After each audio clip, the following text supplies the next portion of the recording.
Kitalo. Abaka ba parliamenti sente zibafuukidde sente. Omubaka omukyalo w'e Kalangala Helen Nakimuli afiiridde e Mulago. Aba NUP bamukungubagidde.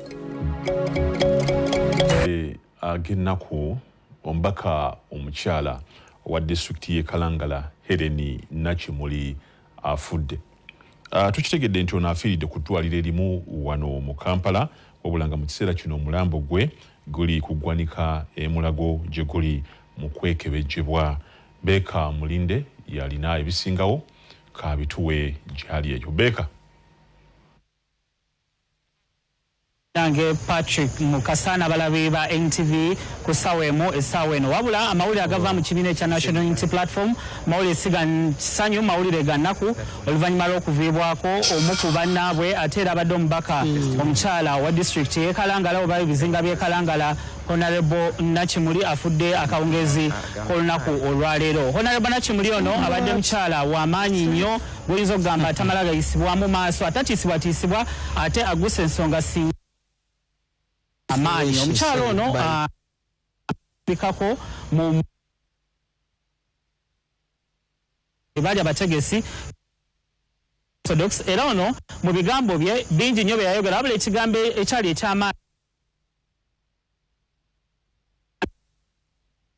abakyakumibwa mu nkomyo okulaba ng'ate bateebwa wabula ng'ate bangi nnyo bekikwatako bo basalawo okusirika mu kaseera kano ngenda kuba negattibwako abamu kubakulira ekibiina kino ekya National Unity Platform bongere okutangaza oba oliawo ne ku nteekateeka ez'okukungubagira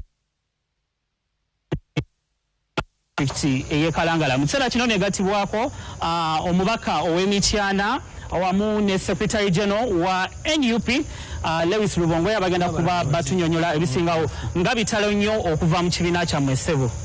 Kitalo nnyo, kitalo ddala kya mwanyi naffe ekyamukwano gwaffe kyamukulembeze munaffe Honorable Helen Nakimuli atuddeko olunaku olwaleero. Kitalo nnyo, kitalo ddala.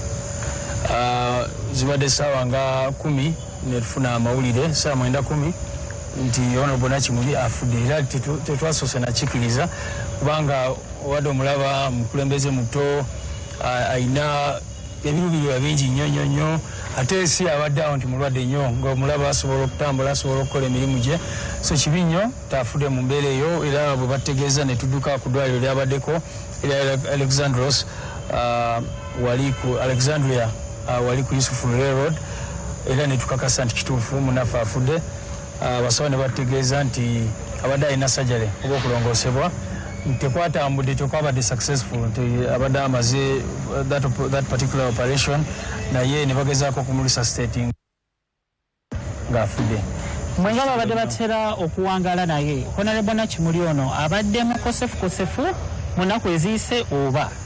Well, amazima gali nti ategeezezaako abakulembeze ab'enjawulo nti agenda musajjale olw'obulwadde bw'abadde nabo naye ensonga yennyini emuviiriddeko okufa tusuubira nti abakugu bajja gifayininga Mulago okwekebejja omubiri gwe basobole okulaba ki kyennyini ekimuviiriddeko okufa. Tusaasira nnyo abantu baffe abakalangala tusaasira nnyo bamemba mwena aba National Unity Platform ababaka abadde mukulembeze abantu abasinga gwe badde balabirako era nga tumusuubiramu bingi nnyo fenga banankyukakyuka aba National Unity Platform. So kitalo nnyo kibinya kale katusabe bannaffe Mukama Katonda abagumye oyo ye David Lewis Lubongoya atekeratekera ekibiina kino eno ekya NUP oba goyinza okuyita Secretary General ebisingawo bikwatagana ku kungubagira awamu n'amaziika gabadde omubaka omukyala ow'e Kalangala tujja kuba twongera obikutuusaako ku NTV mu kaseera kano kankuzeyo mu studio ewa Patrick Mukasana ate akwongereyo tusonyiwemu olw'ekifaananyi ekyo kibadde kibuukabuuka. Mawulire gaago tegawoomya ttooke, mawulire gannaku ddala. Omubaka Helen Nakimuli ono abadde talya mu bigambo bye naddala bwe kituuka ku nsonga eziruma bannansi. Katulabe bimu ku byazaayogera naddala ku mukolo gw'amazaalibwa ga Kabaka ag'emyaka 71 mpozi n'ejjo wano lwe yakyaddeko ku puroguramu yaffe eya bigambo tebitta. Nze Nakimuli Helen omubaka omukyalo ow'ebizinga by'Essese 84 ek'e Kalangala. Siri muntu wa bulijjo. Lwaki? ndi mubaka akiikirira ebizinga 84 mu Paalamenti ya Uganda. Ekyokubiri ekitugatta ffe tubadde babaka ate nga tuli bakristiyaani aba-Orthodox abateefu kiriwo ekinfuula ew'enjawulo. Nze nno ndi mwana wa father mu Busodox. Bulijjo neebaza Kabaka tata wange yali mwami w'essaza ly'Essese kyekinfuula omwana w'omwami ate tekirivaawo. Eddiini etugamba twogere amazima galitufuula ab'eddembe. Nsanyuse nnyo His Eminence Hieronymus Muzeeyi bw'agambye nti abasodokisi tusosolwa era bw'akyogedde ne ntunuulira mukulu wange ono buli kimu akiyina naye tabaddeeko yadde minisita. Lwaki bamusosola?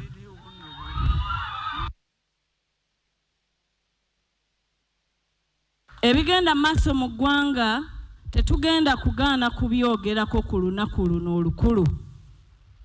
Olwaleero mbadde nzija ssebo w'ekitiibwa Katikkiro ne ndaba ku X nga waliwo omutemu gwe balese mu kkooti y'abantu naye bamulese bamuwembejja, bamulese bamukuumye, naye abantu abatalina musango abaakwatibwa olw'ebyobufuzi bali mu makomera bavunda. Twogerenga amazima gatufuulenga ab'eddembe. Ekituufu kiri nti eggwanga lye liraga embeera mbi naye ffenna tutudde tusirise. Ne bannaddiini abamu mutudde musirise mugamba ate maama bwe nnaayogera banampa emmotoka. naye singa twalina omukisa sirowooza nti President wange asobola ovaayo n'agamba buli mubaka tugenda muwayo bukadde 5. You don't do that. Kiragira ddala nti bano baatuvaako dda bakola bye baagala bye banyumira mwabamawulire oba mwakicapture nze mwe mumanyi bwe kinagenda mu matu g'abantu be bamanyi. Ebyo bye bimu ku bigambo bya Helen Nakimuli kati omugenzi abyogedde jjujjuzi wano nnaku lumu 2-3 emabega naye obulamu bwe butyo omwoyo gw'Omukama aguwa ekiwummula eky'emirembe. Waliwo abavubuka Mbaka omukyalo ow'ebizinga bye nze Nakimuli Helen mbaka omukyalo ow'ebizinga by'Essese 84 Kalangala. Siri muntu wa bulijjo. Njawukanako ku Honorable Ssekikubo ono. Lwaki? Ndi mubaka akiikirira ebizinga 84 mu Paalamenti ya Uganda. Ekyokubiri ekitugatta ffe tubadde babaka ate nga tuli bakristiyaani aba-Orthodox abateefu kiriwo ekinfuula ew'enjawulo. Nze nno ndi mwana wa father mu Busodox. Kati waliwo abatudde abagamba mwana wa father azaala eno mu Orthodox bazaala. Siri mwana wa kibindi mwana wa father Reverend Father Christopher Walisimbi ate era ekinfuulira ddala ow'enjawulo nti ndi mwana wa mwami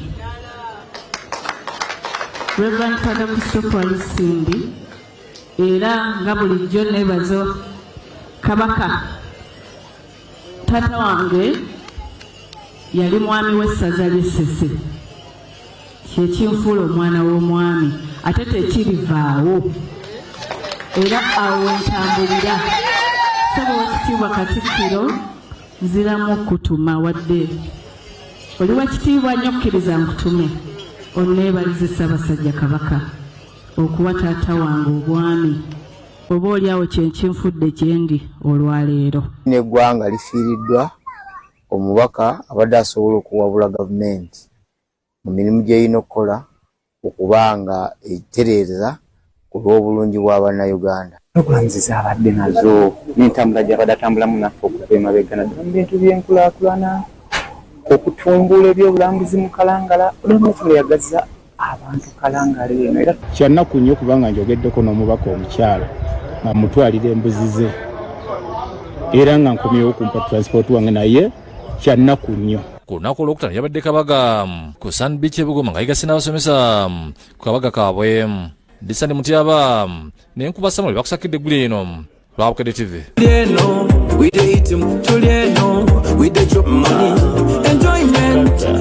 Omubaka Helen Nakimuli wafiiridde ng'aweereza ekisanja kimu kyokka mu Paalamenti wabula ng'ateekateeka okulayira ekisanja ekyokubiri omwezi ogujja. Bino bye bimu ku bitonotono ebimukwatako n'ebyo byazze akolera abantu be. Nze njogedde mu Luuju. Omubaka Helen Nakimuli yazaalibwa nga 2 omwezi ogw'omusanvu 1995 ku kyalo Lukube Kalangala ng'afidde ku myaka 4. Bazadde be ye Father Christopher Olusimbi Kwebe yawummula ne Maria Nalwanga Olusimbi ab'enzikiriza y'Abasodoksi. Yasomera Bukasa Primary School ne Homeland Primary School gyamalira ekibiina ekyomusanvu. Bwe yava wano yagenda ku College of Good Kansega yaza gye yasomera O Level. Yegatta ku St. Augustine Secondary School e Wakiso gye yamalirako A Level. Oluva yegatta ku Macquarie University gyamalira emisomo gye mu social work and social administration ngeno degree ya mbeera z'abantu ng'amaliza emisomo gye yasooka kukola nga community development officer e Kalangala. Yava okwesimba ku Parliament mu kifo ky'omubaka omukyala ow'e Kalangala mu 2020 olawangula akalulu 2020 ku kadi y'NUP mu Parliament aweereza ekisanja kimu ng'abadde alindiriye okulayira ekisanja kyokubiri omwezi ogujja.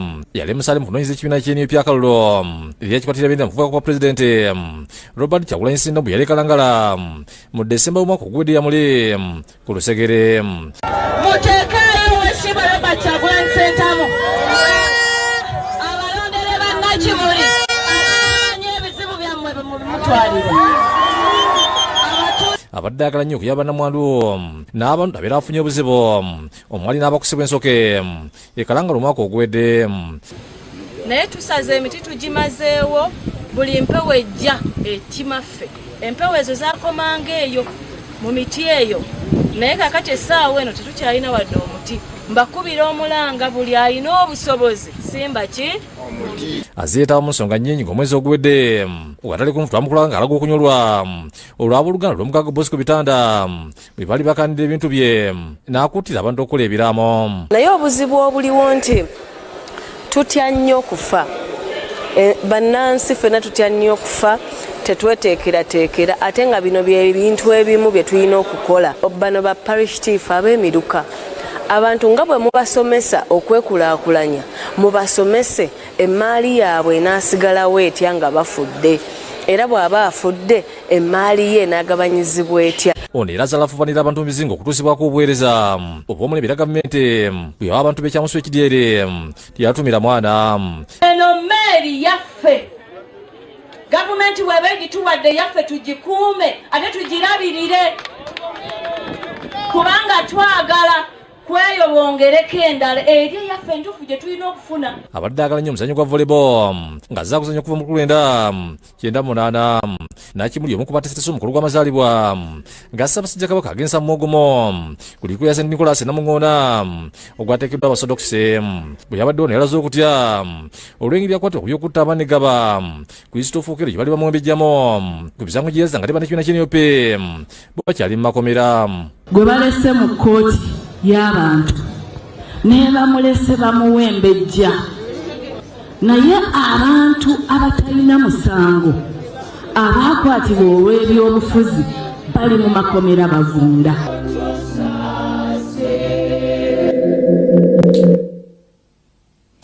Kale kitalo nnyo kitalo ddala.